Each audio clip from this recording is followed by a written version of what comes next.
YouTube podcast world. What's up, family? You already know the name, man. Pays and Plays podcast here.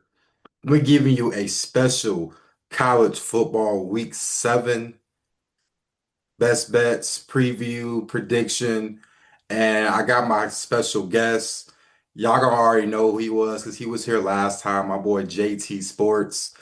I got him in the waiting room right now, so I'm about to go ahead and get right into it and have my boy sit here and talk some logic in this college football thing, man. Because I admit it, I haven't been a thing with college football as far as YouTube, but this is the guru guy that you're gonna want to listen to because I mean, he knows more than me in this generation of college football, bro, and I gotta respect it because you just gotta pass the torch sometimes. You feel me? So let's get him in. Let's see. You should be here. Oh, okay. Okay, okay, okay. Okay. Yeah. Yo, My guy, my guy, my guy. What's the word? That boy JT Sports from Duval County. what's good, my dude? What's the word, man? How's everything down there in Duval, man? Especially since that Jaguar victory. I already know how the hype's starting to get. Oh man, I always tell people this all the time. Don't let Jacksonville win the Super Bowl, bro. You're gonna see a bunch of characters that you never saw before. You're gonna see all kinds of hairstyles that you never thought was imaginable. You're gonna see one of the wildest cities in the world. I'll say that, man. You're gonna see a whole you're Hey, gonna see you're you gonna know, I see a like whole when I bunch. was living in Charlotte, actually, real briefly, the person that was originally doing my hair, I actually asked her because she was from Savannah, Georgia. I was like, "Have you ever been to like the Jacksonville area?" And she was like, "I think knowing you, because even though I'm from the city in Detroit and I live in the South, I like more laid back, chill area. And I know Jacksonville is country as hell. I know it, but like." I can blend in with that. She was like, I think you would like it. And it was like, I know you guys aren't far away from Daytona Beach, right? So, Yeah, like we an hour and 30 out. okay. So, see, listen, man, I might be down to go to a Jazz game one time. And then, as long as we hitting Daytona Beach to see some honeys afterwards, bro, I will. I ain't gonna lie, man. Like, if you trying to go see something, I'm gonna take you 4 hours down the way to South Florida. That's really where it's Ah, at. man, I mean, That's South where it's Florida is at. boring, bro. Like, I've been there so many What? times, man. So you never Like, been to so listen, South I went to Beach? You never Miami the been to the first time when I Strip? was like 18, bro, and I went with my mom. But at this point, I was still like a young adult. And she was like, "Look, you're gonna see some things because you in South Beach." Definitely did. So what's up?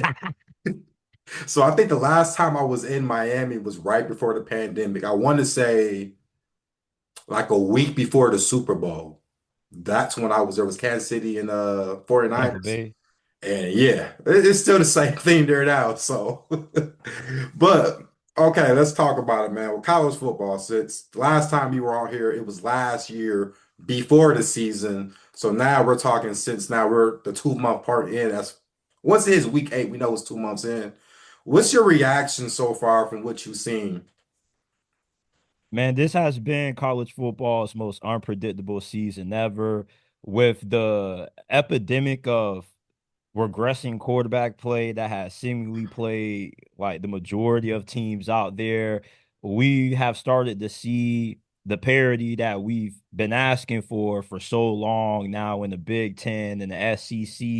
And now the gap between the Georgias, the Bamas, and the Texas is way smaller compared to the Vandies of the world, the South Carolinas. It's like, yeah, you still have a small talent advantage over them, but if you have quarterback play like what Texas has gotten out of ours, despite being a talented team, you can lose a bunch of close games as we've seen. And like with Florida, it's a week to week sport in college football. You can't judge a team based off last week's outcome because we saw UCLA get their ass clapped by New Mexico 35-10. Listen, I'm not good in geography. If you would have asked me to point out where New Mexico was on the map of the United States, I probably would have had to just laugh and tell you next question. I didn't even know New Mexico was a state, man. Don't laugh at Come me. I on, thought it come was a on, bro. I got, city. don't disrespect Breaking Bad like that. That's one of the greatest TV shows of all time. That is New Mexico, okay? That's what people keep telling me, but it's just like, man, you mean to tell me that UCLA can come out of nowhere after that with an interim head coach take down what was supposed to be like a lock CFP team? I mean, how wild is this year going to get? Look at Miami and Texas Tech with the amount of money that they put into these year's teams. Like the gap between them and everybody else in their conference is so wide that they should just smash everybody. But if you were to put those teams and the SEC with those rosters, they'll be a top five SEC team, but they probably will have at least two losses. Yeah, I think we're going to see a lot of multiple teams in with two losses at least. I mean, and I know you talked about the expansion. It's going to make it even more worse where you're going to have more two lost teams. But I it's think we funny you get a talk three-loss about, team. yeah, it's going to be, it may be a third one time. If it's like a SEC team that loses a game by 1 point, 2 points, like let's say it's Tennessee. I mean, they've already lost to Georgia. If they have lost already again, you can like correct me on that. But like, if they lose another close game where it's like, well, I mean, and then that's when the conversation comes up. It's funny you mentioned UCLA because we talked about last time how I feel old. So the interim coach is Junior Neitzel, right?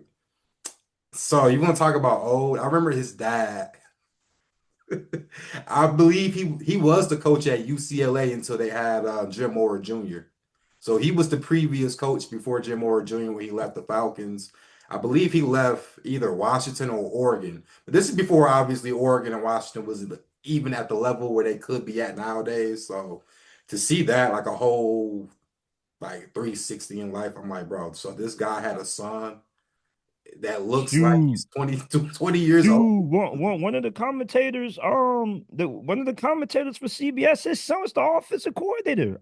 I was like, the dude looked like Mr. Perfect, had like the Hollywood Oh, hair. I was yes. like, oh yeah, he knows son, he's going to work. They might need to keep this brother around. I was like, he's I mean, bro, better than listen, and no disrespect to Deshaun Foster as a Carolina Panther legend, but when I found out he got the head coaching job at UCLA, I was like, what? Like, yeah, doing like, press conference. It's kind of like, like it wasn't like Antonio Pierce. Well, even when O. Pierce went to the Raiders and became a coach, but at least you saw him at Arizona State. He at least was a guy that was in the coaching staff, a coordinator. So I'm like, okay, that's kind of makes sense. But like, I never saw Deshaun Foster be a coordinator to anybody. So that's kind of why I was so lost on how they got that job. And I mean, you had Nico Amavalia, I think I pronounced that right, and just did not go well. Now he's on portal again. So this is his third time looking for another team. So that's that UCLA team, man. I mean, well, he might be back, man. It looks like he got a lot of like personal investment in the UCLA as far as like he really wants to bring that program back because it's back, it's in the backyard from yeah, the he's from crib. Cali. Yeah, all So right. it just because he rallied that team like after they lost to Northwestern. He said, "Hey man, like if you ain't all in and you still ain't trying to give it your all and you already done quit on the season, bro, don't even bother suiting up." Yeah, Well, I man. respect him for it like that. And that brother was out there doing his thing against Penn State, man. He was looking. I was like, man, if Tennessee had this last year, Man.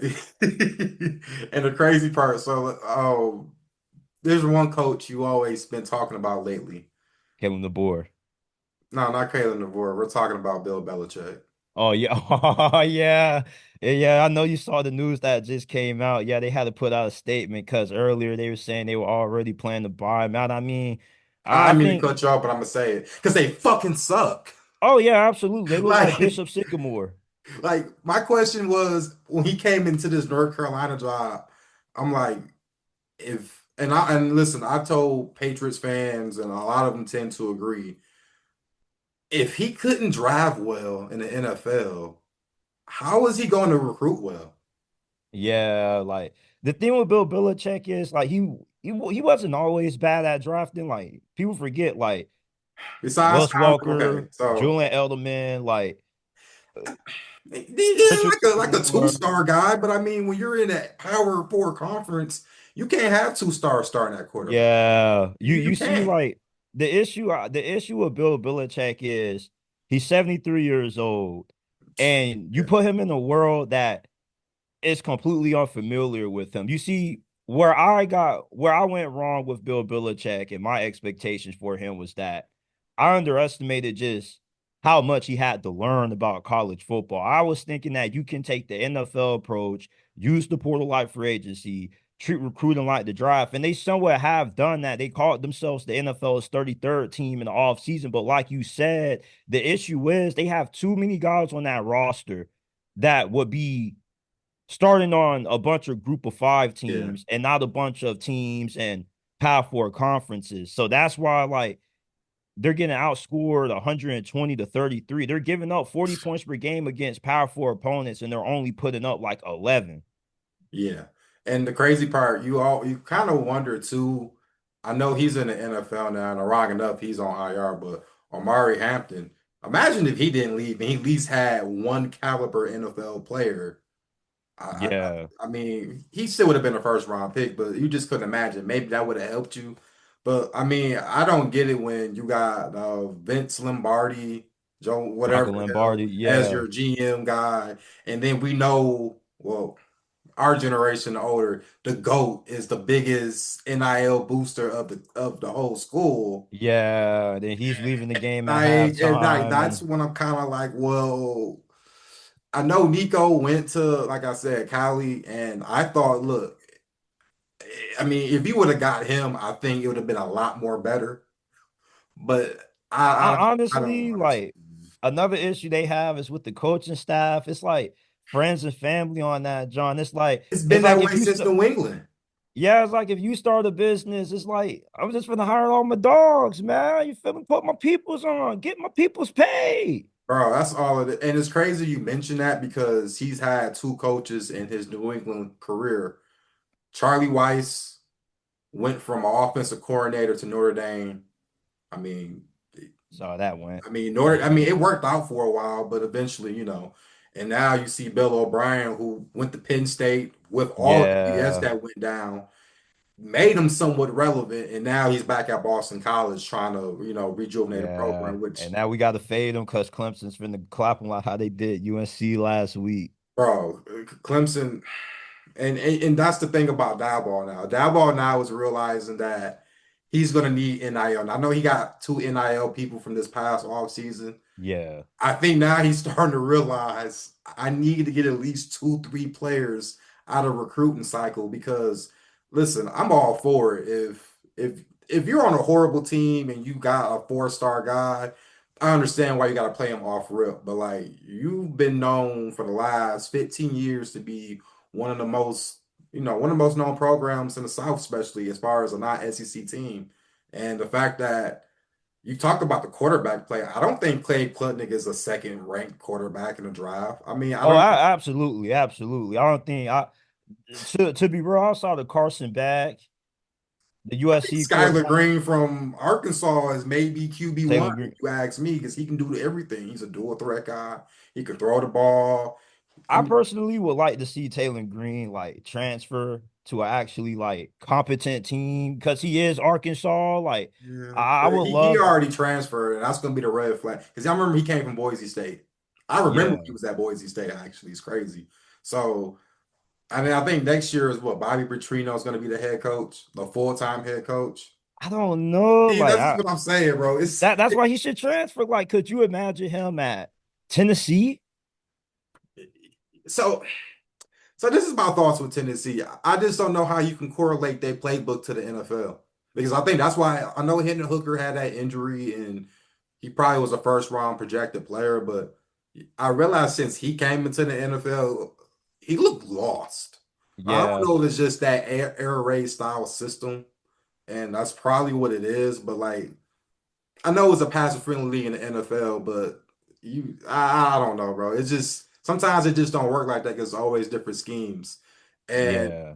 we talk about quarterback classes. I mean, this might be the worst quarterback class I think we're gonna have since with the Kenny Pickett drive. Worse than Yep. last year. No, wait, what was last year? Oh, what was We Shador, had Cam Cam Ward, Ward? Shador, and Dart, and Gabriel. Okay, I think Jordan, I think Jackson Dark isn't bad. I know he looked bad against New Orleans, but I actually sat there and I've seen he can throw the ball for sure. It's just that now you don't have Malik Neighbors there. Yeah. Dylan Gabriel didn't look bad, but we're gonna see against Pittsburgh. I know Pittsburgh defensively isn't the best no more, but when it comes to the Browns traditionally playing at Pittsburgh, they don't do well, right? Yeah. Shador, we already know the situation with him, bro. He's now QB2. Well, there are not many he's QB2, but like, come on They now. trying to, yeah, I was like, you finna make it a Yeah, third string? and, Come and on Cam Ward now. calling out the team saying we ass, and then that Yeah. crazy comeback. And this Oh, is the thing yeah, that about was Cam wild. Ward. I don't think he's a bad quarterback. It's just that, Titans suck. bro, you got the Callahans, bro. And the thing that kills me about the Callahans is that you got Bill Callahan, which of course, like I said, you're a little younger, so I know who he was. This guy had a number one offense as an Oakland Raiders head coach. He the reason why Rich Gannon became MVP. He had two close to 40-year-old receivers and Tim Brown and Jerry Rice having 1,000 yard. I mean, Jerry Porter was also their number three receiver. Offensive line was always good. And now, then he goes to Nebraska. They're okay for those years, but like the offensive line is his main thing, and the offensive line It sucks. So sucks. Yeah. now I like was it is it PK? I think he actually has the potential to be a pretty solid receiver. He's a Oh, great kick returner. Chimere DK. Yeah, yeah.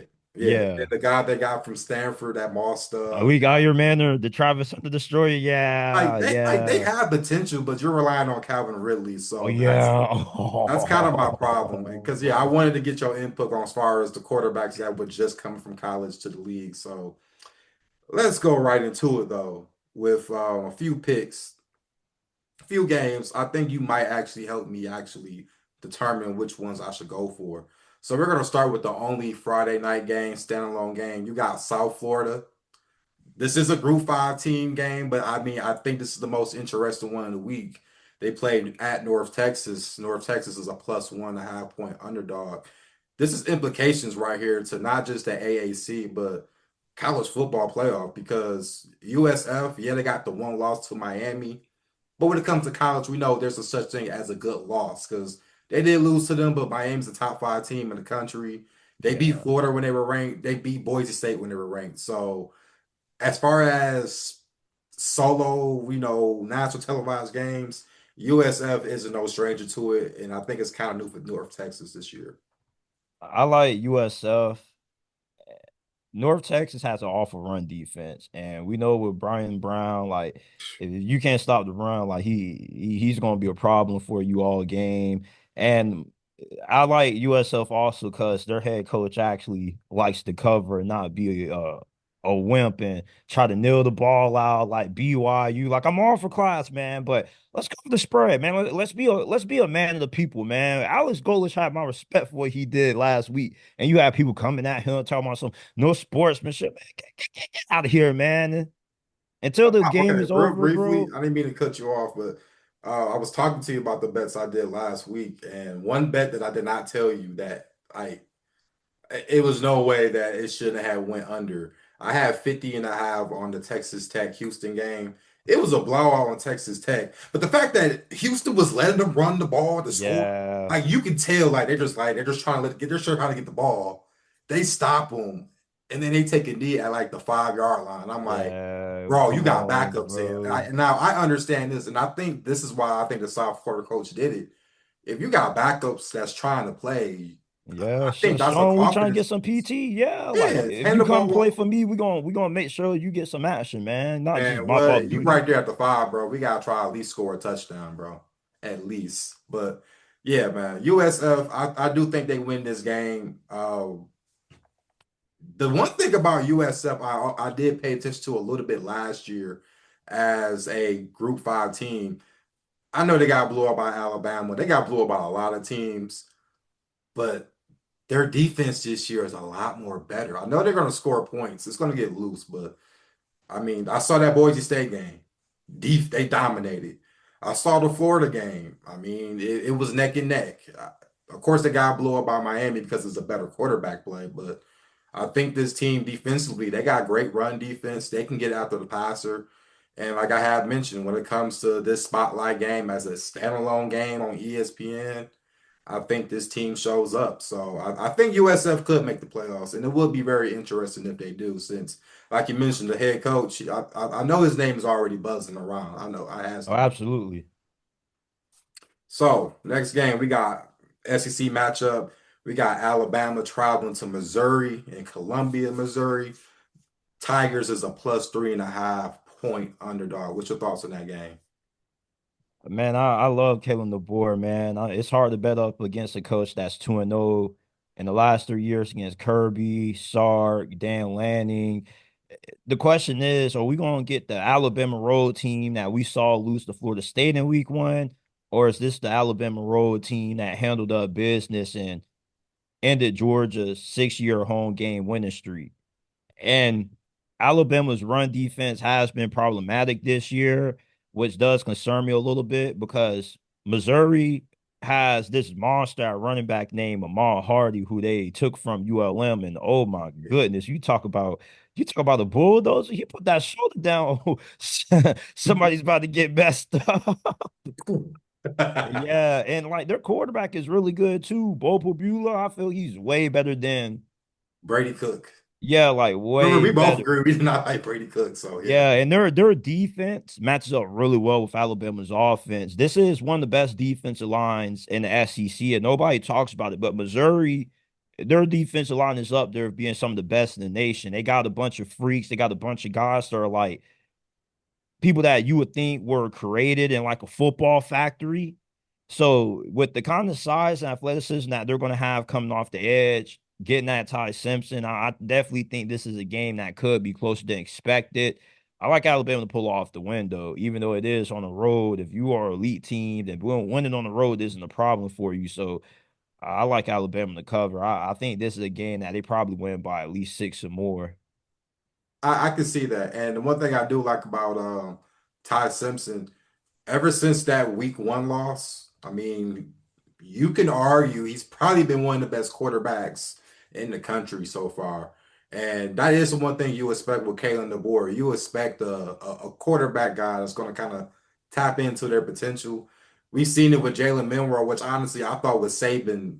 I thought he wouldn't have been no more than the fifth round pick, but he made Milroe into a third round pick. So that tells you there has to be something.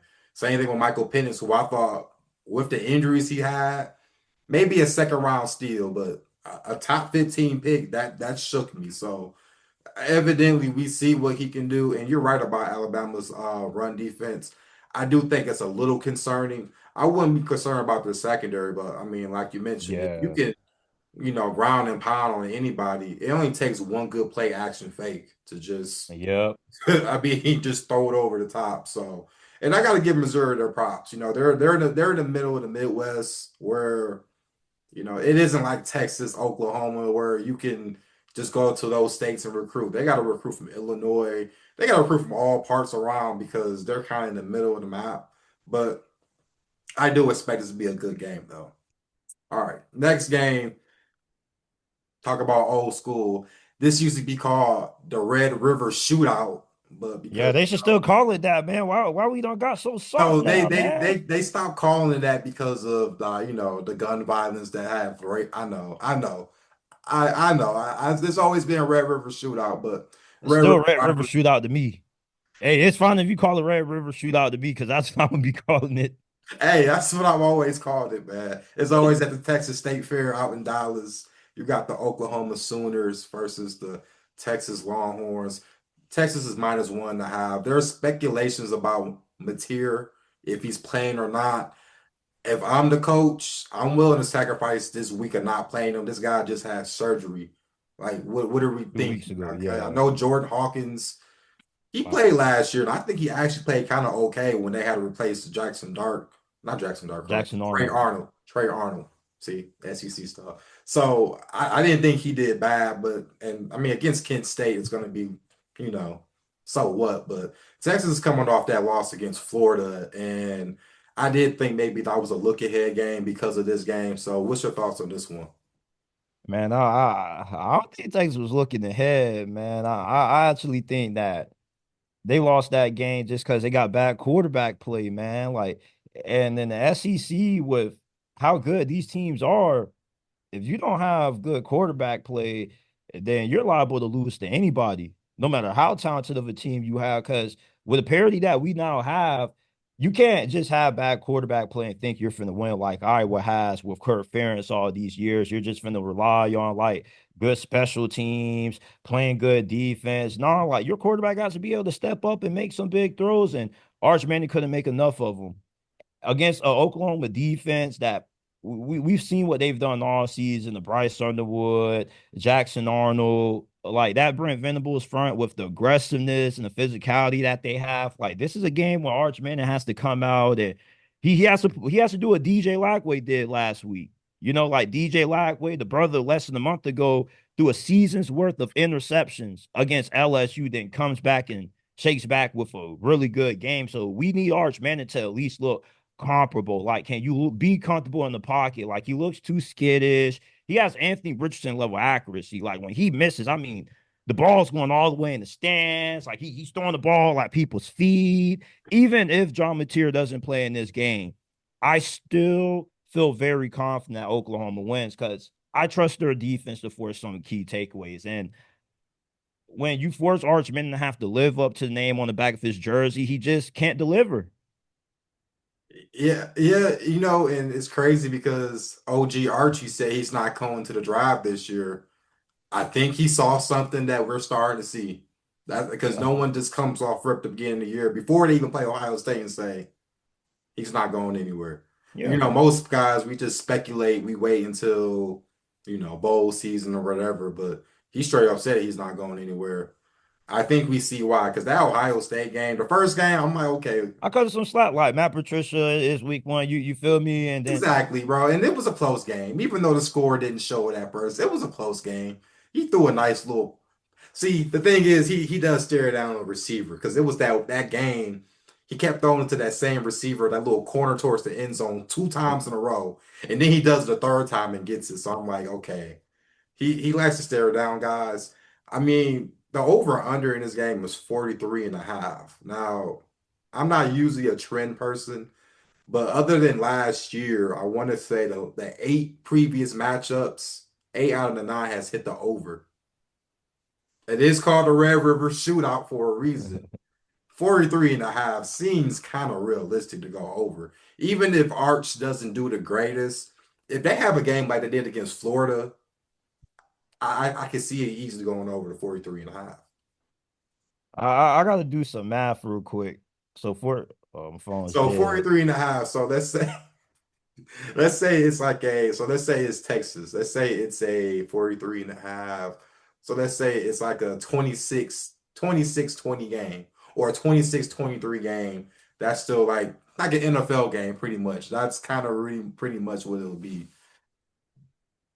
So I think 43 and a half could be more realistic because as far as NFL numbers, 43 and 44 is a key number. So that's kind of how I'm implementing because this is pretty much like an NFL matchup to me. So Yeah. yeah, I think points will be over. If Arch gets about at least two or three, if Jordan Hawkins, I mean, I know he's a dual threat guy. If they can at least, and they can run the ball too, by the way. I'm well aware of Oklahoma. I saw how they did against Michigan. They were able to go up and down the field on them if they want to.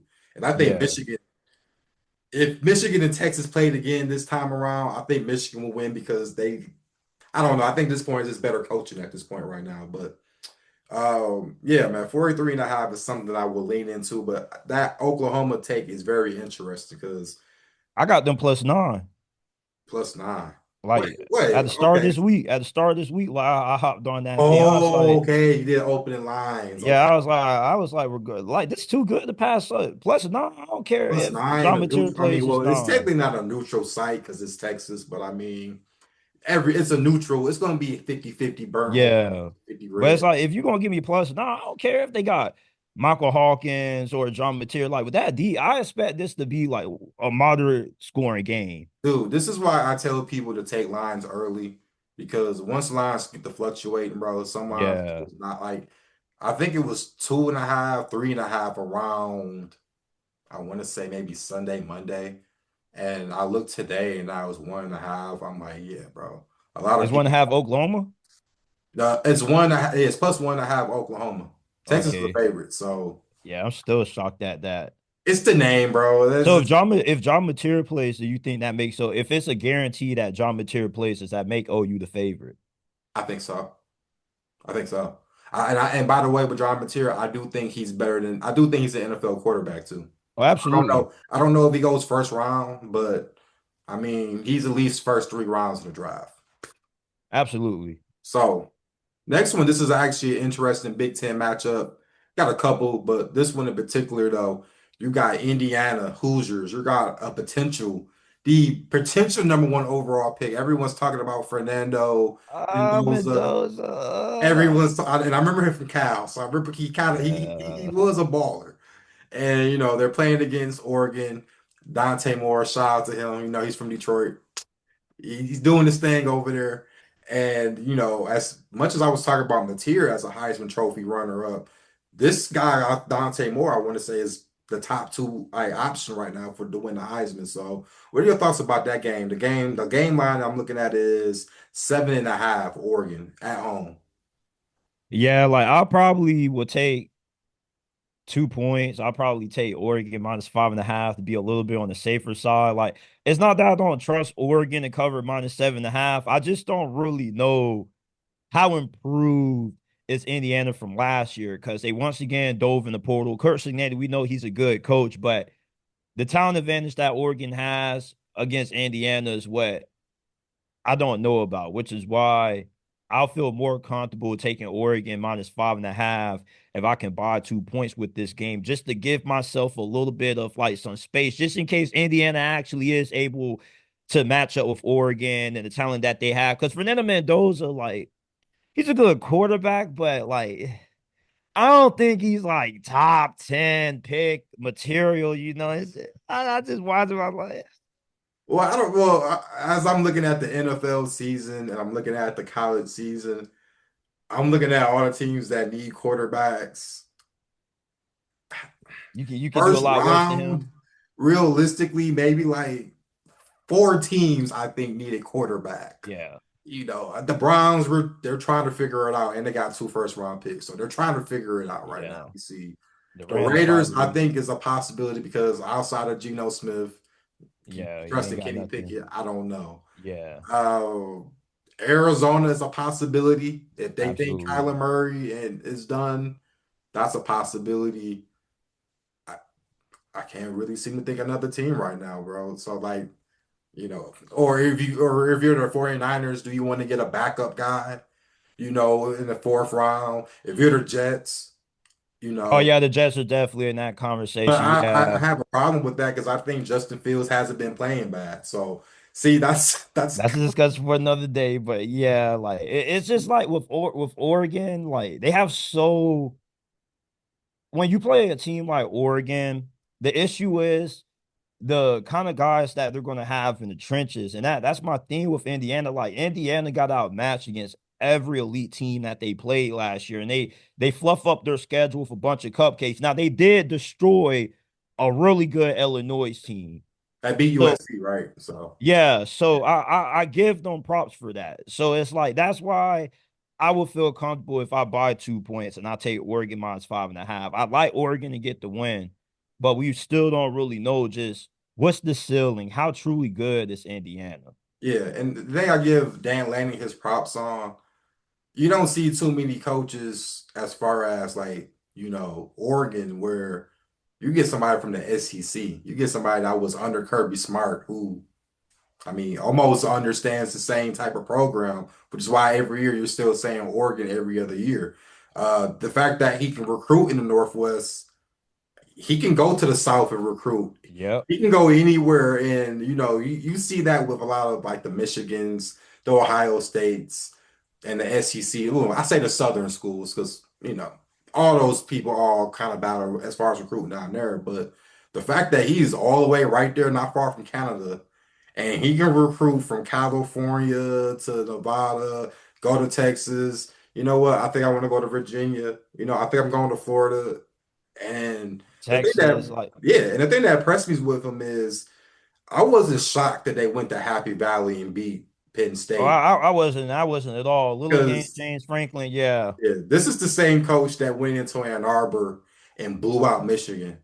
And I know Michigan wasn't as good as they were, they're not as good as they are to like this day of age, but like you go to the big house and drop a 50 burger on Michigan, that's alarming. So yeah, I definitely agree. I think Oregon will still be a top tier contender for the playoff.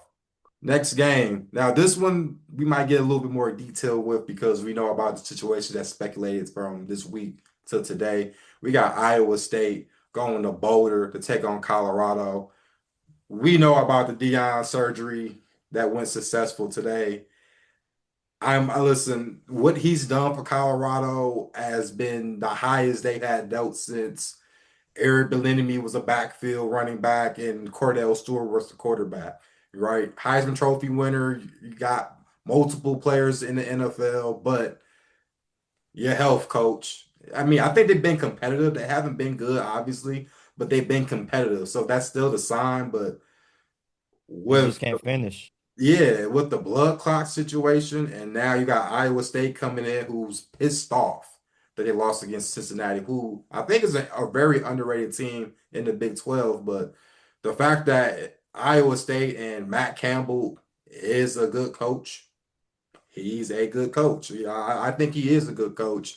I think this will be a very competitive game. I think it was 4.5. It dropped to 3.5 right now. But what's your thoughts on that, especially with this Colorado team post Shador, Travis Hunter era?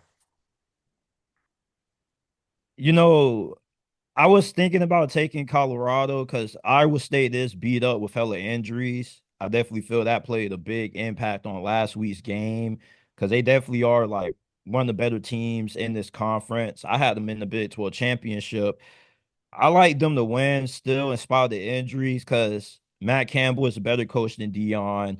Two, they got more reliable quarterback play. You see, Colorado's issue isn't that they're a bad team. Like they get out the fast starts, but they falter in the second half because for one, they have a running quarterback who just can't throw at all. Like K Saw, I love the brother. Like you remember him from 2023 when he was snapping at Liberty. And he was Yeah. sick at Liberty, bro. Yeah, like he was the best quarterback out of the G5 that year. His issue is he'll look at a receiver wide open and not rip it. Like he just doesn't trust it for some reason. And late in the games, it's just you can't trust him to drive downfield and lead you on a comeback drive. He just doesn't have that clutch gene. And that's why Colorado loses a bunch of games because in college football, the difference is one or two things: turnovers and quarterback play.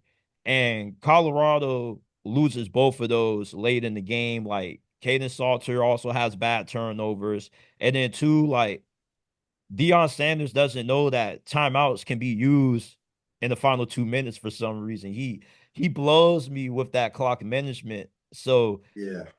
if Colorado has to blow out Iowa State to win this game, if this is a close game, it has to go Iowa State's way, and that's how I lean. Yeah, I agree because actually what surprised me with them is I believe they're what 2-4, right? But Yeah. like the first game of the year was against Georgia Tech, where I'm like, that game was very competitive. And then eventually, like you said, the quarterback play was, listen, unpopular opinion, man, Haynes King to me is a dog. Oh, absolutely. He is a dog. Not an He's NFL guy, getting but like, yeah. if he's not even getting an NFL shot, I would be shocked. But like he took that team down the field on his own, and then they just Like got Riley Leonard. You remember Riley Leonard from last year? He reminds me a lot of him. yeah. I think he's better, Riley Leonard though. So that's I mean, but that the problem with so what's up with what's do they have like was it Jordan Hill? Is that like the 4-star guy they got that everyone was all hyped about last year? For Colorado. No, so they got Juju Lewis. Juju So Lewis. Juju yeah, Lewis. I think his name is Jordan, but I think Julian Lewis, Julian, but they nicknamed Julian him Lewis. Juju. Okay. Yeah, and it's like I don't think Dion wants to start him considering like like everything that's going on with the offense, young player, and if you start him too early and he struggles, then you already know where he's going when the season ends. But if he was to play in this game, I think I would probably be more comfortable taking Colorado because like, yeah, he's a freshman, but I mean, like maybe he'll be willing to pull the trigger. You feel me? Like K Saul just doesn't pull the trigger on open guys for some reason. Like he'll either check it down or like he'll run around and lose a bunch of yards. So like they just don't have a consistent enough passer behind center for them to really be like a decent team this year. I think they probably end up with like 4 wins, maybe five, and they miss out on the bowl game. Yeah. I And will it's tough because say, they are a good team. Like if they play their best game and K Saul doesn't have any turnovers, which this very well could be a game where he balls out. Like I don't think he's played like boo boo garbage. You feel me? It's just that he just leaves like 3 or 4 plays off the field that end up being plays that decide the outcome of the game. yeah, they've been actually able to run the ball. It's crazy enough they've been able to run the ball this year. Their offensive line is actually really good. And I was just about to say that. It goes to having that five-star guy that play. This is why I feel about freshmen. Like I said, if you got a team like Colorado that's trying to figure it out, if the guy's a five-star guy and can play, obviously when it comes to lineman, me being a former lineman, I feel like most of what you do don't change. It's usually the same stuff. It's either you base blocking or you're blocking an angle or you're pass Yeah. blocking. As long as your kick step is good, you should be all right. Can you pick up blitzes? If you pick up the blitz, it got to be picked up in the inside. I'd rather have you pick it up in the inside than pick it up in the outside because more than likely that quarterback should know that somebody's coming from the corner. So, you know, the blocking has been good. The defense, because I saw that TCU game. They were very competitive. And then I saw the clip at the end where they were covering. Yeah. Like TCU's, it's a fourth down play. They throw up dot. It is like, oh wow. yeah, the defense has regressed because they did lose a lot of Right, talent on that side. Like they lost a future first round pick in Cole Hood. Like he went to 10, like so during the spring portal window, because they had 2 portal windows, it's right. gone now. Tennessee basically said, "Hey, bro, we got a bag for you. Come play for us." That boy transferred it. Now because Tennessee had an All-American corner named Jamal McCoy. He tore his ACL in January. So Mm, they've been incredibly thin in the secondary. So they steal him, and he's been one of the best cornerbacks in all of college football. Without a doubt, he's an All-American. And Colorado lost that. They lost Nikhil Travis Hill Hunter, Green, right. him too. Like, Shiloh. yeah, Yeah, they lost a lot of good players on defense from last year. So, like, I definitely think this probably is a little bit of a rebuilding year for them. And I think Iowa State, I think this will be a close game because the injuries they have to overcome. I think like one of the top running backs is injured. mhm, So I think that they probably end up winning this one. It'll be a lot closer, but I wouldn't be shocked if Iowa State just blew them out too. right. So speaking of Tennessee, next game, you got Arkansas at Rocky Top. And Arkansas is a 12.5 point favorite.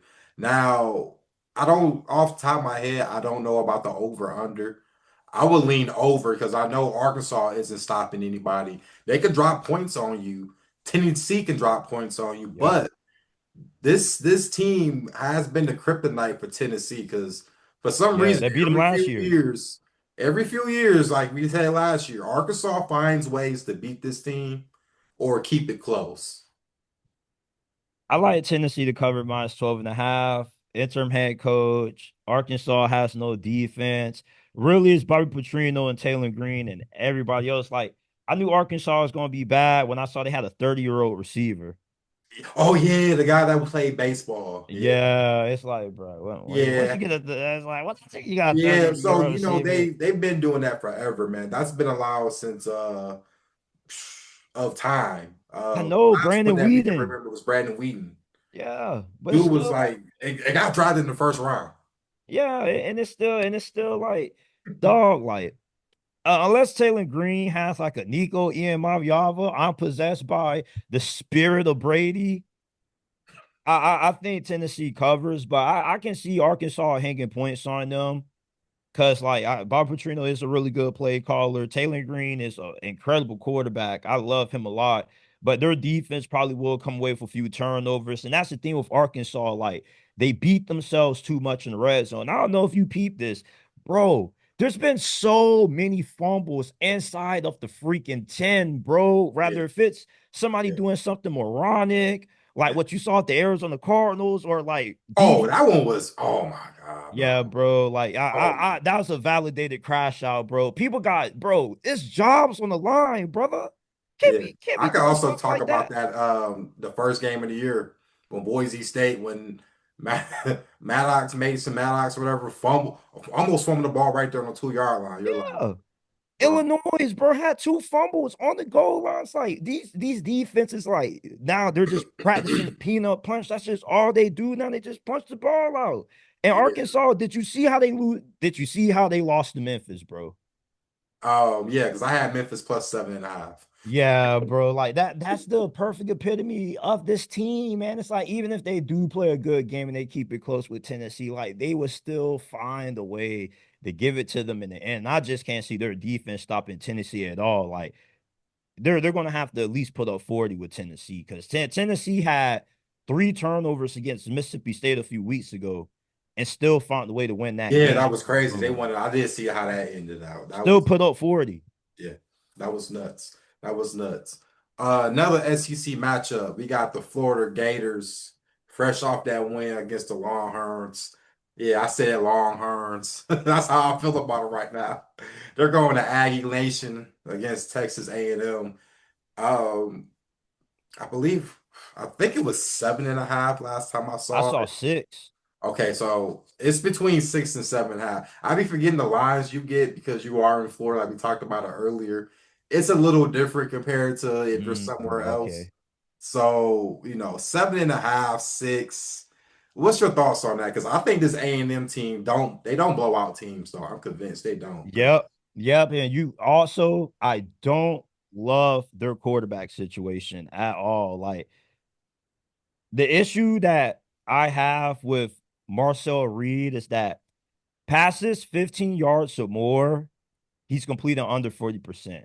And they have some really good receivers. They got Kevin Concepcion, Busey, but his mechanics are really off. Like when he throws the ball, like he has like a Colin Kaepernick-ish kind of throwing motion where he just winds it up. It's just, yeah, man. Like I can see Florida keeping this close because, for one, they have outstanding defense. And the way that they played against Texas was really impressive because they got a bunch of depth on that defensive line.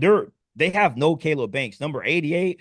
He's a future first round pick next year. He's one of the best defensive tackles in the country. And for them to have the kind of penetration that they were getting against a Texas offensive line that has been in disarray, but they just have so many guys that can get after you. Plus, they got a really good secondary. Like, have you seen Cormani McClain this year? Yeah, and you see how Coach Prime is missing that. Yeah, and Texas A&M is a run-dependent team. Like, if they can't run the football, you force this to be a game where it's drop back pass, 30 plus, they're going to get in trouble. And if DJ Lagway plays the way that he did last week and they can get that ground game going with Jaden Ball, because the thing about Florida that we overlook is that this is a talented team. And if you're a talented team, you're a capable team. And if you put a little bit of desperation on top of that, you become a dangerous team. And although this is a road game, I can't see Florida keeping this close because last year, remember, they went on the road after that bye when we thought Billy Napier was about to get fired when they got manhandled by A&M in the swamp. And then they turned the season around. They only lost to Tennessee, which they could have won that game if it wasn't for the Mertz injury, plus like a few turnovers that they have from Lagway. So Billy Napier has shown when it comes to big games, as long as he does have a bunch of injuries, Florida's relatively healthy. Like he can get right with you. Now, will Florida win this game? I doubt it because Billy Napier, and you can't trust him late in the game. But this is a game that I do believe that Florida does cover and they do get right. Like I love their defense, and I don't like how dependent Texas A&M's offense is on running the football. Did they call Billy Napier, what was it, the king of the group of five or something like that? Sunbelt Billy. Comeback Billy. Okay, Sunbelt I knew Billy. it was something they called him. I was like, I figured it was something, but I definitely do agree. I don't want to really talk about years ago, but it could go down to where I remember years I had picked I think the over under for this game one year was like 45 and a half. And this is when Anthony Richardson was there. And that first half, it was a complete shootout. And I'm like, oh shit. It could come out like this because I mean that's kind of how these teams do play. And I mean, I like the coach from Texas A&M. I mean, Mike he Elko. Yeah. showed what he can do with Duke, but I mean that's the only option they could have had because I don't know if you were before they hired him. They were trying to Like get Bart Dan Stoops. Campbell a lifetime contract. And it's Yeah. Then like, they well, went it's out to too late Bob what he's doing Stoops. with Detroit. It's like it's a little too late now. You know, Then they if tried to it get was Stoops from UK. yeah, if it was kind of like how years ago when Harbaugh was at the Niners and Yeah. we knew he was about to get fired and Michigan and all them told him to come, that's when I could see Dan Campbell be like, all right, I'm gonna go back here to where I was at. But Yeah. But not anyway, Northern they're Virginia. good where they're at. But like I mentioned, they don't cover these anything past three. They don't I was really. shocked they covered against Mississippi State last week. They did. It was 31-9. It's like now it was slow, methodical, but it's like Yeah, I but like I think that game against UTSA, I was like, yeah. and the UTSA is has not been But the bad. Auburn game for me is why I like Florida to cover because that if Yeah, you that's outgain the that team, yes, it was like 16-10, and they were yeah, six and like a half, and right? they outgained them like 400, 500 yards to 155, and you only win by 6. And Auburn had a chance to win. Yeah, that's the thing, man. Speaking of Auburn, next game we got the Georgia Bulldogs traveling to Auburn to take on the Tigers. They're 3.5 point underdogs. Now, like I said, I am older than you, so I've seen Hugh Freeze. It feels like I've seen him on his fourth, fifth SEC team. I'm not a Hugh Freeze guy. Never really was. I still think I think he's okay, but Man, that I play think calling another against coach somewhere in A&M the in the South needs to end, take that over, man. What's your thoughts on that game, though? man, his play calling and the end against that A&M game was really egregious. It's like Because it if was you so watch, winnable.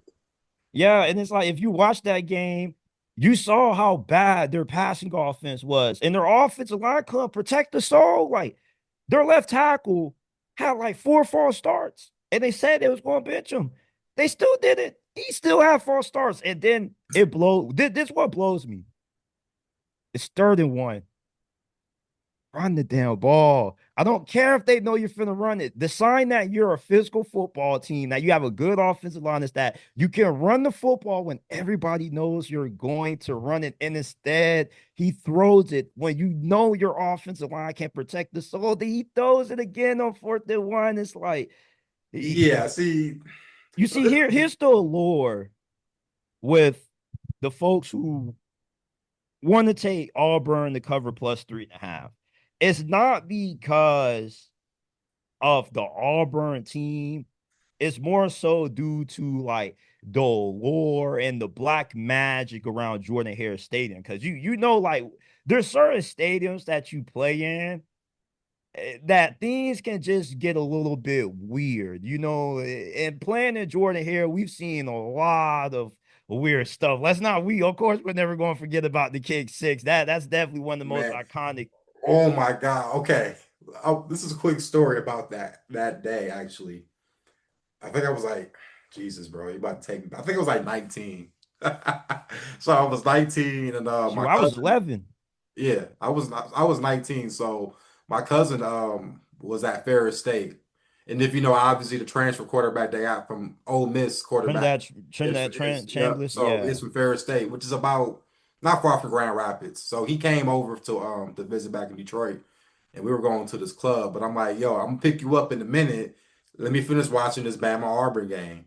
And I'm thinking like, okay, this is about to go into overtime. And I'm like, oh shit. Okay. Which he just kind of missed it. That was a long kick. But if you're Saban, you just take the knee and go to overtime. Like it Yeah. wasn't a realistic kick. But the fact that this guy ran it back, bro, and it was just like, yo. And then speaking of Yo. Georgia, that same year, that fluke pass, bro, like the ball was tipped, and my man, Oh yeah, you had the prayer of Jordan Hare. Yeah. bro, yeah. So like, I agree, bro. Jordan Hare is like a weird spot. I think if anything, I think people think that Georgia is not how they used to be. But I Yeah. think Gunnar Stockton has been playing pretty well. I mean, Yeah. he got thrown in the woods against Notre Dame, but ever since then, against Alabama, which it was a neck and neck game, Yeah, I and felt he played good enough to win that. yeah, I don't think he's a He bad played great against quarterback. Tennessee. Yeah, Yeah, like I I think mean, that and they should have honestly had lost. So for him to bring that comeback, I mean, I think it's doable. Like I said, I'm just not a fan of Hugh Freeze. It's not really more the offense; it's really more on the defensive side. But the offense, I do agree because if you're talking about your 3rd and 1. So I look at it like this. I'm more than likely that play must have happened on first down to get him a 2nd and 1. So if it's a yeah. 2nd and 1, that's when you say, all right, let's throw an aggressive play. Yeah, It you feel doesn't me? work. We still got Third two down, we're down. handing it off. Yeah. You feel me? Like, It's and then like here's another issue why I strongly am taking Georgia to cover -3.5. Well, I don't think we'll see any upsets in this game. Auburn is a one-trick pony. If they can't run the football, because they got Jackson Arnold, who was playing at Oklahoma last year, and when Mhm. he was at his best is when he was running the football. He can't really throw that well. Like they got good receivers, but he's just so That's limited. the crazy part. They got elite skill position players. Yeah. And Jackson Arnold, with just how inconsistent he is as a passer, it's like he's a good runner, but he holds the ball too long. His accuracy is hit or miss. And like you can't beat Georgia just ground and pounding them. Now, there is a shot that they could do that because they do have a really good offensive line. As a matter of fact, this is the best offensive line that Auburn has had and over the past decade. So this I can't offense do does that. So have, you're right. yeah, like this offense does have the capability to be really good. And maybe that A&M game was a one-off thing because they were on the road and they had a bunch of false start penalties and whatnot. They couldn't get out of their own way. Maybe they played their best football in this game. Because last year they had games that nobody expected them to be in with Peyton Thorne, and they came really close to winning them. So I mean, like Auburn does have the talent to win this game. Absolutely. But I don't trust that they're going to get enough out of their passing offense to be versatile enough to beat Georgia. So I like Georgia to win this one pretty comfortably. Like you giving me 3.5, I love Georgia in this spot. Okay. And lastly, as far as, one that I plan talking to, of course, we'll probably have a random one we'll think about later. Michigan is traveling to Southern California. Yes, thank you for bring. I was going to bring this up for you, man. Oh, come on, bro. I was gonna be ready for this one, man. I kind of went in order because I looked at the times and I'm like, well, 7:30 because it'll be 4:30 in the West Coast time, but they're playing at the Coliseum, which the one thing I've had learned about that arena is even though it's the LA Coliseum, it's right around the corner from South Central. Like so it's pretty much in the heart of the hood. So, but Oh I yeah, they know always say Michigan that fans will about be there though. USC. Straight in the trenches. Yeah. So And I mean, like, my go and if ahead, they're bro. going to win this game, shoot, they play in the trenches. Shoot, they got to get right in the trenches against Michigan, man.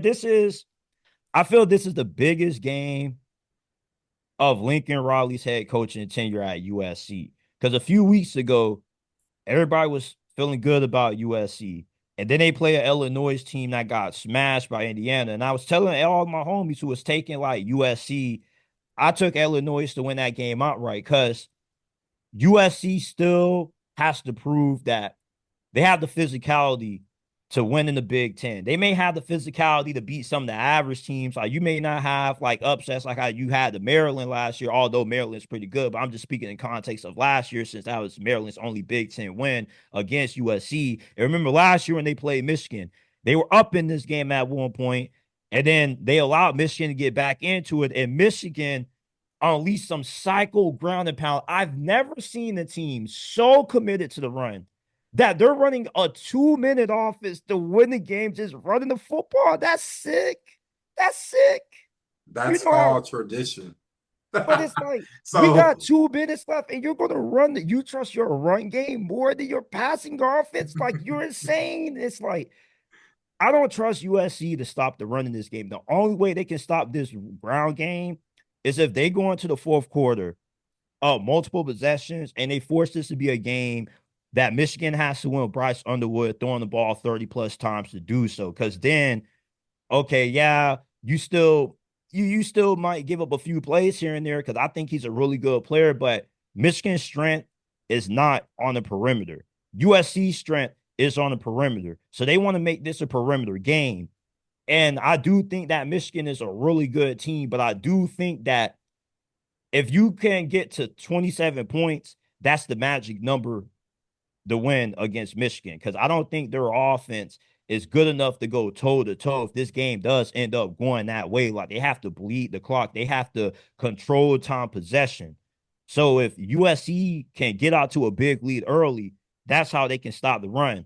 But I like Michigan, and I they are a 2.5 point underdog, correct? yeah, Yeah, like I love them to win just because I still don't think that USC has the mentality nor the physicality to compete with the team that perfectly embodies what it is to play Big Ten football, big boy football. Can you actually impose your will on the line of scrimmage? And with Justice Haynes, how he's been playing, he's been a Heisman contender this year. He's been the best running back in college football outside the dude from Missouri. So I just I can see USC winning this game, but I just don't know if they have the physicality. And we saw what Illinois did to them. So I think the same thing can happen. yeah. Well, I'm sure a lot of people that are listening to this that are based from, they're in Michigan. I'm sure they're glad that somebody from a whole nother state, a whole nother region is agreeing with that one. With Michigan, I have to say though, every time that Bryce Underwood has played, he's gotten better. I think they learned from this is why I say in college there's a such thing as a good loss. They lost to Oklahoma, and the score didn't look as bad because I believe what the first couple plays of the first half, Bryce throws a dot. Now, I Yeah. think the problem they have is that they don't have the receivers Mm-hmm. because there's games I've seen like against Nebraska where if the Guys getting receiver was boxed. maybe a few yards faster, that's a scoop. That's an easy touchdown. But because he's, isn't able to get there in time, obviously it's an incompletion. I do think they are going to rely on their run game. And I do see a lot of, RPO options for Bryce. Like I said, Haynes, I do agree. He's been a great addition to this team. And you're right. With the trenches with Southern Cal, when I think Southern Cal, I think show off, sunshine, you know, Yeah. let's look good, pretty, let's throw the ball. Yeah. That's what Lincoln I Riley. Yeah, that's what he wants to do. They got a really and good and, it, receiver. and that's fine, but when you can't block people, Yeah. can't get after the quarterback, I Yeah. mean that's going to hurt you. And listen, I mean, this isn't Pete Carroll era where like they're smashing you in the mouth. This isn't that era anymore. And I almost thought my thing with Lincoln Riley was the reason I had a bad taste with him leaving Oklahoma like he did is because I think he was scared of, oh, well, they're going to the SEC. I'm trying to leave and Yeah. avoid a big conference. Well, the Pac-12 dismantled, and now you're playing Big Ten teams where some of them can come right to you. They may not be the most talented skill-wise position. I agree. They got a better perimeter. They got a better quarterback right now. I mean, just off the potential right now, but it's the fact that if you can't block nobody, you can't get to nobody, it's going to be a long night. So I definitely do agree on that point. Yeah, like I'll probably take like, and another thing is USC doesn't know how to finish games at all. Like they just don't know how to finish games because they can't run the football. I agree. Before I let you go, because this has already been a good talk. Who do you think is in a hot seat, or who do you think, as far as coaching, first year coach, do you think has been impressing you? I know you. Listen, you're the only guy I know as far as non-CBS people that talk about all these conferences and coaches, and you spot on with them. I can name one good first year coach, but as far as hot seat guys, who do you think right now is in a hot seat? I don't think it's Billy Napier, by the way. I definitely think that for James Franklin, he could go out a lot like Mark Rick. And I know you being an OG fan, you remember what the Mark Rick tenure was. Very good. The same excuses they made for why James Franklin can't get fired, they made for Mark Rick. He's a good coach. It's hard to find a coach that can win you 9, 10 games every season. But the problem with Mark Rick is that he couldn't win the games that mattered when it came to getting Georgia the SEC championship or getting into national championship game. Because remember that SEC championship, was it like 2011, 2012? I believe it was 2012. That's year Alabama played Notre Dame for the BCS. If they get out of bounds, Oh yeah, that was the SEC championship game. Yep. yeah, like if they get out of bounds, they win that game and they win a national championship because we know they're smacking Notre Dame with the talent advantage that they have. But unfortunately, they just found a way to lose that game. And it's kind Quick of the same. question. I didn't mean to cut you off. I'm sorry. You Was good. AJ Murray the quarterback for that? Yep. Aaron Murray. Yep. Aaron Murray, my bad, because I know Matt Stafford was there, and that's actually the problem I thought I had with Matt Stafford going to the NFL was he couldn't win big games. It And almost turns looked out like it was a winning Mark games. Rick problem. See what I'm saying? So And you see what like Penn State's the same thing. Like Mark Rick could win games, but not the games against Bama and Florida. James Franklin can't beat Michigan. He can't beat Ohio State. And now he has an Oregon problem. yeah, And I still believe that he's a good coach, but it's just a psychological hurdle that I think he's dealing with. And if he can't get this ship corrected, look, I'm still taking Penn State minus 22 against Northwestern. People think that I'm crazy for that, but they're a good team. Like the talent's there. is And it? it's like, Wait. Is it at Penn State or at yeah, Northwestern? is that Penn State? Okay, if it was at Northwestern, I would have probably argued against that. But you know what? Also, the crazy part is Penn State can't even cover games. I don't think they covered all year. Yeah, like I think that now at this point, James Franklin has been pushed in the corner. And when you push people in the corner, they do one or two things. Either they curl up in the ball and let you whoop on them, or they push back. And James Franklin looks like a fighter to me. Like I still believe he's a pretty good coach. And desperation is kind of the best motivation for coaches that have the kind of issues that James Franklin has had. We've seen Gus Malzahn make a living off this. Every time he was about to get fired, he'll end up smacking Georgia. He'll smack Alabama. And then they'll go on the run and somehow get in the SEC championship. He'll get a contract extension. And then like he'll repeat the same cycle 3 years later. So with James Franklin, like I believe that UCLA loss is going to do to this team what losing to Michigan did for Ohio State last year. It could. I think they do play Ohio State, and it's crazy how we talk about tradition. And I told you every year as a child, bro, to like just last season, I've always watched Penn State, Michigan. This is the second year they don't play each other because of realignment.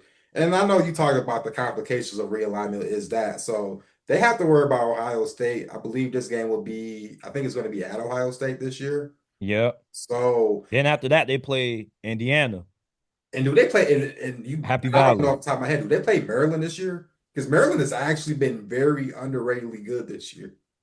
I will say that. I believe so.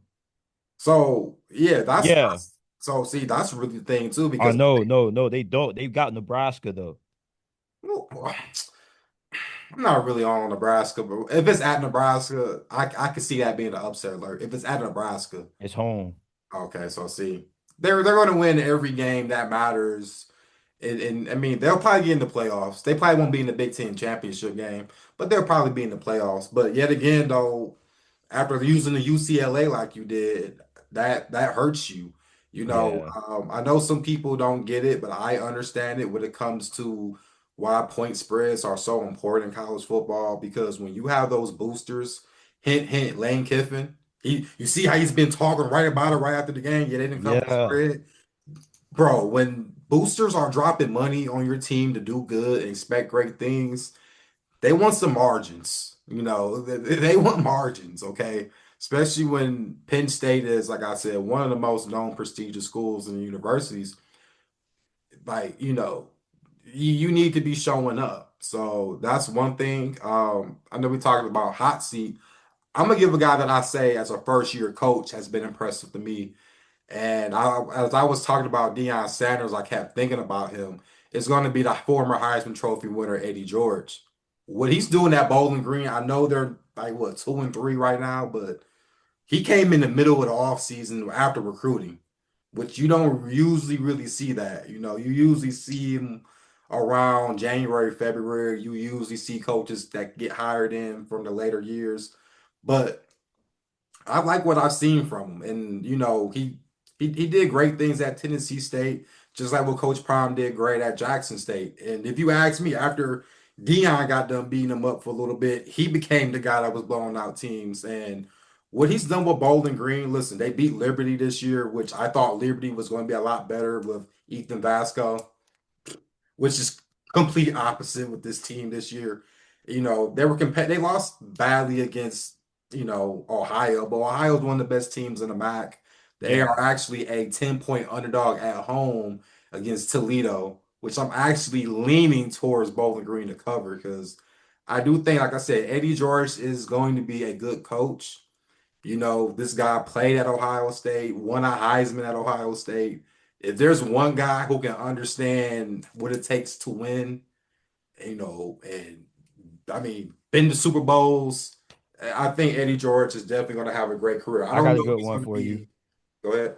Even though he's not really new, Scott Frost is back at UCF, and I think a lot Yeah. of people forgot about it. And I thought that they were going to be absolute like dog water. They've been pretty Nah. good, like, Nah. Because the guy knew it, bro. That's like the greatest. but they had so much that it's like they overturned so much on the roster. But I guess that's the thing with like playing in the Big 12, like, because like Rich Rod is back at West Virginia. He brings in like a transfer portal class of like 70. So it's like when you overhauling the team so much, it's like you have to expect like a little bit of like some growing pains. But Scott Frost is like he hit the ground up Well, and running. well, I think the fact is though, Scott Frost is the greatest thing that ever happened to UCF. UCF, yeah. I mean, he made And Blake he Bortles a first round pick. Yeah, he had some and he did say like he said something questionable like a few like like Big 12 media days. They asked him what went wrong with Nebraska. They was like, don't take the wrong job.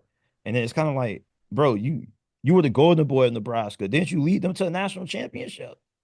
Like Yeah, so I mean, it's because of that right there, right? It's like you know how you got, or I know you got family members that like the Cowboys. I know yeah, family members. It's like they're still stuck on the 90s. And don't get me wrong, that's when Nebraska was great, but like feel like it's I know over now. Chicago Bulls fans from Chicago, they're not talking about the Bulls as this year. I mean, Yeah. they're not stuck on 1990 anymore. They're currently where they're at now.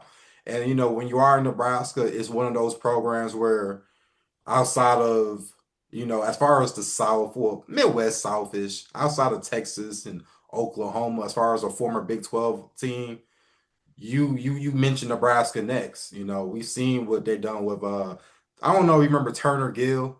He actually was a head coach at what school was he was a head coach at Buffalo, and then they were so good that he went to Kansas right after Charlie Weiss got fired. He was like the new guy. Didn't last long. So I don't know what it is about Nebraska. I guess the former Nebraska players that turn coaches, they just don't do good, I guess, in those big time programs. But UCF being in the Big 12, it's weird because Big 12 is all over the place. You can play in Orlando, and then the next week you're playing in Boulder, and then the next week you're playing somewhere in like Lubbock, Texas. Yeah. So it is kind of all over the place. But with Rich Rod, like you mentioned, and I mentioned him from his Michigan days. I think West Virginia, he'll get back to what he used to do because he hasn't. See, I'm like Scott Frost. It's been about maybe 6 to 8 years since he left Orlando from Yeah. Nebraska. Rich Rod's been over almost 15 years, bro, ever since he left to go to Michigan. So ever since that time, he went to Michigan, Arizona. He was at Jacksonville. Look what he did with Jacksonville State. They're Yep. still kind of relevant in Conference USA. So he, Another one, another underrated coach, Jack Dickhart. So he was at Washington State. And I didn't even know that he was at Wake Forest until like I saw they was keeping it close with Georgia Tech, and like Yeah, somebody was talking about him. I was like, oh yeah, he's a pretty decent coach. Now, although like Wake Forest is nothing crazy, it's like they're not like, oh, we're from way dead and just lose. You feel me? Like they almost beat Georgia Tech. Like they handled Virginia Tech, and they doing this with Robbie Ashford. yeah. Oh, wait. Are you talking about the guy that was at Auburn in South Yes, Carolina? He's like yes, transferred like two, three different schools. He's like a baseball yes. player, right?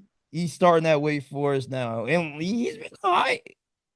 He's been all right. I mean, if you went with Robbie Ashford, like you're a pretty good coach to Because me. Ashford is not a good quarterback, bro. Like, Yeah. I know he's a good baseball player from what I've heard. I think he needs to start going to baseball at that point. Like, I mean, just like Kyler Murray at this point, it's like, dude, you could have made more money. He's like Colorado's quarterback, but the only difference is Wake Forest has slightly better coaching. Yeah, I can agree with that. I can agree. And you being in the state of North Carolina, the recruiting is it's kind of easier. Because I mean, I'm not all depth into North Carolina recruiting in high school sports, but I mean, if Drake May and Danny Dimes can come from Charlotte and be NFL quarterbacks, and they went to schools that weren't powerhouse schools in football. I mean, it's possible with their. So I do kind of like the landscape, and yeah, man, I really like what we're seeing so far. I do think Brent Key, speaking of coaching, has been good. Brent Key has been good, but now he needs to start winning by margins because I do think Georgia Tech can make the playoffs. But I mean, I know they beat Clemson, but And they beat you Miami. just beat Wake Forest. So they play who? Virginia Tech this week. If you Yeah. just beat Virginia Tech, which I know last year we thought they had potential, Ooh. it's going to be a problem. And then, you don't play nobody major to maybe Miami, which I do think they could be. But they It's don't have to play possible. Miami in the regular season this year. They might see them in And the that's what I said in the ACC ACC championship game. championship I or think those are the Virginia two best teams in the conference right now. So or Virginia. And Virginia's schedule is really like, I know you got that look, but Virginia's schedule is easy from this point out. yeah, but their defense is just I don't like their defense, bro. What is like? I mean, I like their offense, but it's their defense. I mean, their defense can get scored on easily, bro. That's like the thing that scares me about Virginia. And I don't think they should. I'm not saying they don't deserve it, but I thought it was a little way too much on how they were quick to rank them again after the Florida Yeah, State. did they beat Like Florida they were State? so quick. Yeah. And then I don't like how like But they beat Louisville though. That's what made me view them a little bit differently because like I thought that Louisville was going to win that because they got Jeff Brom. You know what they call Jeff Brom, the upset master. It's like hey, you what did betting he up say? against. Hey, this is the classic part, and I know you always see what I posted. Do I have a post today? Let's play football. Of course, he was the XFL quarterback. I always think about that when I see that He clip. played in that was him. Yes. Yeah, like the thing with Jeff Brown, like if you bet against him at home as an underdog, like you're tripping. Well, shoot, bro, they were a favorite, bro, and like Yeah. Virginia, like they won it in OT, but I thought they was gonna lose that game. So if you get a win over a legit Louisville team, like I got to start looking at you a little bit differently. Like Tony Elliott, maybe he does have the ball rolling. We know Clemson's offense has been the same since he's been gone. Like he's the guy who's on the hot seat, but this is a year he has to win, but it looks like he's kind of like figured it out with how well they look. So we don't know how this season could go as far as like how chaotic it's been. I mean, so we can see Texas Tech with a national championship. Like as far as teams that I trust the bet on that I wouldn't mind, like okay, like if you lose me a few dollars here and there, like I won't be mad at it just because of the talent discrepancy is Texas Tech and Miami. You see, like if you put them in the SEC or the Big Ten, you probably see them in more closer games. But since they're in conferences that don't have like top tier NIL budgets, and they do, like Texas Tech spent the second most money on their team right behind Texas at 28 million. And you can see that like before this season, I said they should blow out everybody. If this truly is the best, if this is the best team that money can buy, they should run through the Big 12 and they done that. Yeah. So like Yeah, they them beating Utah was kind of like the yeah, whoa, it whoa. was And you yeah. see their defensive line, they got like three guys that projected to be first round picks in that defensive line. And Utah's like two offensive tackles out, locks for the first round. Like, and next week, I forgot who they play this week, but next week they play Arizona State. This week, Utah, yeah, Utah plays Arizona State this week. Actually, let's Whoa, talk you about that Texas real Tech, briefly. Texas Tech. No, Texas Tech plays I forgot who they play. I just know Arizona State plays Utah this week at Utah. What's your thoughts with that? Since you did kind of mention that, what's your thoughts with that game? It's going to be at Salt Lake. I don't really have a read on that game because I it can go either way. Like Utah, I like their quarterback, Devin Dampier. He's been really good, really excellent, and they are really good up front. Arizona State is like I like the quarterback, I like the coaching, and they got a few good players as well. Their defense has definitely got a lot better. Also, I really don't know. Like it really can swing. It really could swing anyway. I guess that's why everybody loves the Big 12 so much because like you Bro, really it don't is a lot know. of unpredictability. Like the last 2 days, and I'll stop talking about games for this week, but like I was eyeing BYU -1.5 against Arizona. It's like telling me take BYU, take BYU. But in my mind, are they frauds or are they for real? Because every time around this year, they get a momentum and then they lose a game or two where you're like, how did they lose? Like I remember last They're year. legit. Like if you're winning with a freshman quarterback with number, like they lost their quarterback like literally a month before the season because Yeah. you know like it's like a religious school, so It's they a have Mormon school, so yeah, they yeah they little I think what is it called? I don't think it's called like a it's called a mission. They yeah, got a and mission. also you can't be out here like you know playing around before marriage. You feel me? Well, Yeah, unfortunately, they're big on that, definitely. yeah. So their starting quarterback last year, Retzloff had like some false accusations made against them. And although they were proven to be false, it's like he still did it. So it's like he ended up getting punished. So he had to transfer to Tulane. Yeah. And like they got this dude named Bear Bachmeyer, a true freshman, with number 47 Hey, winning yeah. games. Like That if is you're a winning nasty games with number. number A 47 at linebacker quarterback, number. you're legit. Yeah, bro. Because the last time I saw a quarterback that had an ugly number, you know who I'm about to bring up. You know Devin who, because he Gardner. was dead wrong for wearing that number 98, bro. He was dead wrong Devin for wearing Gardner, that, bro. bro. And you know, He was wild for wearing that number 98, bro. Like he better oh have my had a special God, reason for bro. And the that. Like, crazy thing about Devin Gardner, I'll say, I think he's starting to become a FS1 college football yeah. commentator. So I will say this: he's a hell of a commentator. He was actually the Lions preseason commentator for a long time. I know some people are probably wondering like where he's been.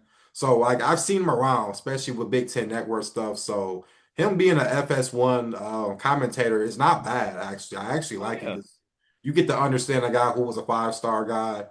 Michigan didn't really work out like that, but when you Wasn't got garbage. Like he was solid. I mean, when you got Denard Robinson there, bro, that's kind of Yeah. what it was too. They made him a Yeah. receiver.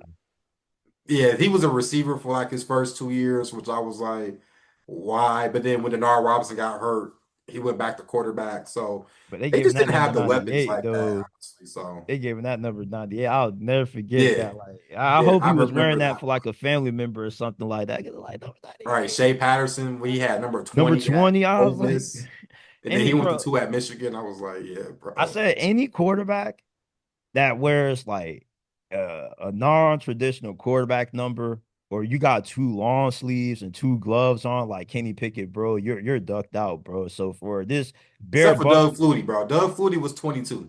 Okay. But Doug Flutie is a legend in but college. he made that 22 look cold though. Like I don't know Yeah. if you remember this dude from IMG from like a few years ago, but he made number 44 look cool. Like I think his name was Bernard Riley Hills or something like that. Bernard Riley Hills, like he was like a 5-star corner. He went Was to that the time when Oklahoma. they played Bishop Sycamore? Was it during that time? No, it was a little bit before that. This is when IMG was fairly dude. You probably don't know him, but like he was like he just went viral for wearing 44, and it was like, bro, you're a corner wearing 44 now. Everybody wearing 44. But He made it Marlon kind of Humphrey wore cool. 44. I remember that. So I mean, Yeah, but it's like with I him though, get it's you. like I get you. I was like, you making that 44 look tough, bro. But that number 98 though, it's like, no, bro, it's Yeah, not bro. it. Well, the reason why he wore it too because that was President Gerald Ford's number at Michigan. Yeah, he Hmm. played the president. He played at Michigan, so that was the honor. Yeah, It yeah, had to be something like yeah, that. Cause I was yeah, like, bro. yeah. But if you I wearing think 47 at quarterback, bro, and you're balling like this, yeah, you're tough, bro. Like, and Kalani Sitake is a good head coach, bro. Like absolutely. BYU, bro, like they had a down season the year before last, and that's like the worst season that I think he's ever had. Like, I definitely think that BYU is definitely a tough out for anybody. Yeah, especially with the NIL money because I'm not even gonna talk about the football part. They the biggest booster is the Utah Jazz owner, and you saw how they bought my man's from that preparatory school. He's supposed to be number one overall Yeah, pick no, the number one overall pick basketball. in next year's draft. Yeah, I mean, so if they can invest into the football team, which they can, I mean, that would definitely make BYU the closest thing they've been since Ty Detmer, Steve Young era. So this would definitely be something for BYU. I think they could make the college football playoffs. And before I really let you go at this point, I know I said it a couple times. Give me three teams you think can make the college football playoff that right now no one's talking about. I know it's a lot going on until like around the end of October, when we start seeing some of these standings, but I know Ole Miss is kind of flirting around there. We know about Georgia Tech. It has to be somebody we're not talking about in these Power Four conferences that could sneak in because I didn't think Indiana could sneak in last year, and well, they did. So, I love Washington, bro. Like hmm, DeMar Williams, I was telling people about him all this all season that this is like Kyler Murray meets Jaden Daniel meets Lamar Jackson, but 5'10", 190 pounds. Like this dude is so dynamic, very accurate too. Like I think he's been the best quarterback in the Big Ten this year. Some may say Julian Sand, but I think Washington's a really good team. Jed Fish probably will be the leading candidate for that Florida job too if it comes open. They got Jonah Coleman too, and their defense has also improved a little bit. Nebraska, well, I can't say Nebraska. People was kind of high on them. everyone's high home because they got this fake Patty Mahomes dude. Listen, Well, they got him and also Matt Rule is in his third season. Now, everywhere that Matt Rule has been, Temple, Baylor, year three is when he does his big one. Right now, they only have one loss, so it's like true. you feel me. So everything is still on the table for them. So I definitely think that they could be a little bit in the running, but everybody was kind of already high on them. Yeah, what I have benefits, I'm out, I bad, I mean to cut you off. What benefits them too is you're right, they lost one game, but them beating Cincinnati in the earlier season. yeah, See what Cincinnati, I believe they only lost one. Has Cincinnati lost one game since then? yeah, So that looks good because if they even contend for a Big 12 championship game, you can sit there and say, well, Nebraska, I mean, they won these games. They lost to Michigan, but I mean, look what they did against Cincinnati. Even though you could say it was a neutral site game, but it felt more like it was in Nebraska because it was in Kansas. Well, it was in Missouri, but Kansas City, of course, we know that's where it was at. So, now a SEC team that I think could be a little bit of a sleeper. Still Oklahoma, bro. Like, I had Oklahoma getting into the playoffs before this season started, and people was like, "Oh, you overrating them." It's like I think with like how the NIL and the transfer portal is, and Lane Kiffin, Hugh Freeze, a few other SEC coaches alluded to this with the oversaturation of good coaches and talent in this conference. 10-2 is the new 12-0. yeah. And some years, like you're gonna have teams like Georgia, Alabama, Texas that are always expected to be good, that have a season or two where like this one where it's like, damn, like we Right. didn't They see all this lost one coming. game already. So, Yeah, well, but Texas it's lost like, two. So, yeah, and it's like if you don't have the quarterback play, or like you have like a few injuries, you know that can be the dagger that kind of like derails what looked to be a really promising year. But I love Oklahoma. And the last team is Virginia, only because like nobody really knows that Virginia is like ranked. It's like you just look at the AP poll, you like, damn. Yeah. So like with well Oklahoma, I wouldn't really say okay. I think you probably said that because you think if they lose a game, it'll move them down. Because I still think like I still don't think like people really view Oklahoma as like a playoff team. Like before this season, like only one I don't think nobody had Oklahoma making it to the playoffs but one person other than me. And like people still don't view Oklahoma as like a playoff team just because how difficult their schedule gets. Because once they get John, after they get past Texas, bro, they got a stretch where they play LSU, Alabama, Tennessee. I mean, look at South Carolina's next 5 games. They got LSU, right. Bama. Like it's a gauntlet for them. So it's like they could definitely be that first 3-loss team that gets in.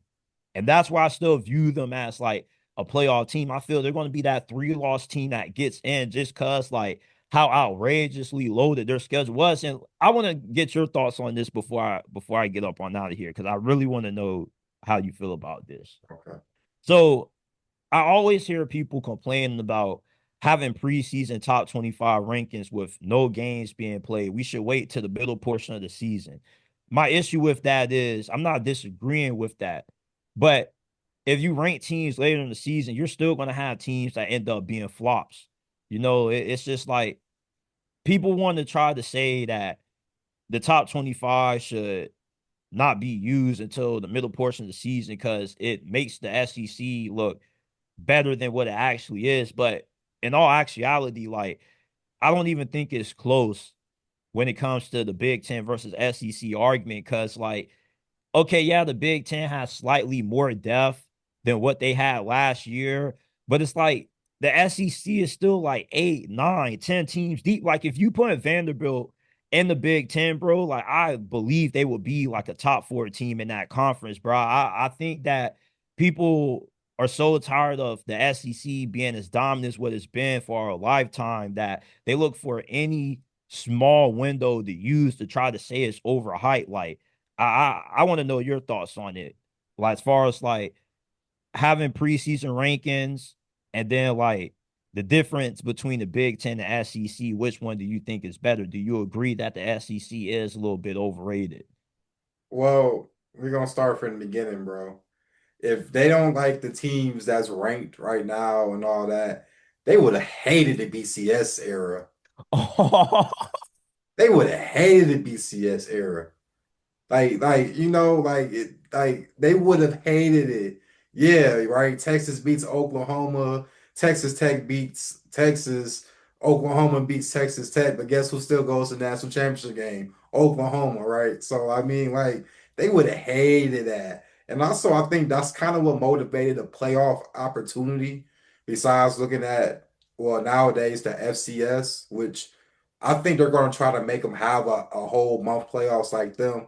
But my thoughts with the preseason AP, 20, top 25, listen, that's been a thing forever. It maybe if I'm wrong, you can probably, you can jump in and cut me off. The combination of the preseason top 25 all comes from where did you finish last year? Yep. Who did you lose? Mm-hmm. So also on top of that, how many players are back? Mm-hmm. And your recruiting class. Mm-hmm. That to me is what makes that up. Yep. So that's been a thing forever. Like I said, if they got a problem with it is now, because obviously when it comes to the playoff rankings, that's when it's like, when things Yeah. change. It's more That's so how like it's the results. It's like you're no matter if you did this in the middle of the season, like I still feel you're gonna have teams that start in the top 10 and just end up falling out because it's just like that's just college football. Like you're never absolutely. gonna get it completely right. And you still need like a starting point to go off because not every team ranked inside the like not every ranked SEC team is overrated. No, absolutely not. And to answer your question, SEC is still to me overall better than the Big Ten. I don't ever think SEC is overrated. And that's why I said if they would have hated the BCS era, there was a time where I remember it was Alabama, LSU, Mississippi. I want to say it was Hugh Freeze as a coach Yeah, there. Ole Miss. I mean, that's 3 teams in the top 5. four teams, maybe I'm talking about the top five. I mean, they would have hated it, but because of the playoff opportunity, which I do respect, it gives them all a chance to go to a natty game instead of one versus two in a natty game and whoever's the loser in the SEC championship game is at the Sugar Bowl. So I don't mind it. I don't mind the change. Listen, I don't have no problem with NIL. I have no problem with the transfer portal because I remember when you transfer, you had to sit for a whole entire year. Yep. That no longer is a thing. I'm okay with all of the change of college football. Now, if they're going to expand the college football playoff, what they need to do, because I know they have these contracts, these television contracts. We seen it last year a little bit when we had ESPN and HBO Max do the games. Well, how about this? If we're going to expand more teams into it, just like we can watch on a Saturday, you can be watching the ESPN game. I could be watching the game on CBS, or it can be a game on FS1. If you're going to have all of these games kind of like an NCAA basketball tournament, where eventually they're talking about what, maybe 16 teams, Yeah. then you need to have more contracts open for TV. And I mean, that's why I'm okay with them with NIL. The only thing that sucks about NIL is when I play NCAA football, I can't take them to Madden. But Yeah. I'm okay with what they're doing with college football. I'm glad with it. I mean, this is the only sport where I can say every player is going to play their heart out, and because some people aren't going to the NFL. We know that. We've Yeah. seen it. Some And we players, just saw Chris Jones quit on the play that led to the Jaguars getting the game winner. So, and that's crazy. If I'm not mistaken, he went to Mississippi State, right? yeah. Is it the same time as Dak Prescott? Yeah. With Dan Mullen. That's he. Yep. Hey, yo, and you know what's crazy? I think that year was Mississippi State like the number two team Yeah. in the They were playoff. actually they were actually in the top four. I think they were the number one team in the first ever initial CFP rankings. Dog, and that was so. I mean, with Dak Prescott, bro. Like when you look back at it, those two players are the best players on that team. Nobody else had went to the NFL, so that's why, like, when people were talking crap about Cam Newton and SC, bro, he's the only player besides Nick Fairley that went to the NFL from that team. So Yeah, bro. Like Pete. Yeah. that's the thing about college, bro. Like you can be that. There's no I in team, but if you're that dynamic of a player, bro, Lamar. you can just change so much stuff, man. But JT, man, this has been a pleasure, man. Let them know where they can find you at. I'm gonna put your link in the description and everything because before you go, actually somebody that I worked with watched our last one. He was like, "When is he coming back on here?" So you got people who were wondering about you, but tell them where they can find you at, man. Yeah, man, JT Sports. You guys will easily be able to check it out because like the YouTube had a new feature where like if you collab with somebody, you can like now add their channel. So now it pops up in both feeds. So you just click on JT Sports, that's where you can find me. We're talking NFL, college football 24/7. If you live, eat, breathe, and sleep football, JT Sports is a place to be, man. We just love talking football, NFL, college football. I mean, we just went for 2 hours on this, and I'm finna record in 15 minutes after this Hey, for like man. another 2 hours talking both NFL and college Hey, football. So hey, listen, I fuck with your lives, bro. When I can make sure I'm able to watch them.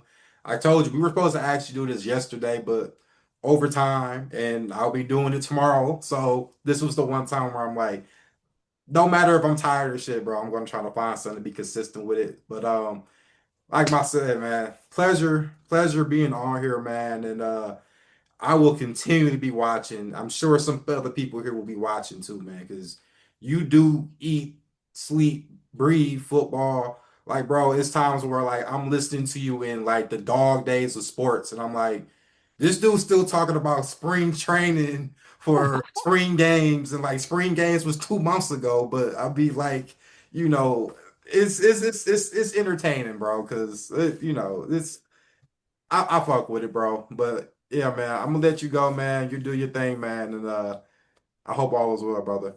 yes, sir, man. I appreciate you for having me on, man. Take care. No problem, man, my guy. All right, my dude. Yeah, man, that is JT Sports right there, JT Sports Podcast, man. Y'all check him out, man. As always, like I say. Let's get this money out here, man. And let's be motherfucking safe, all right?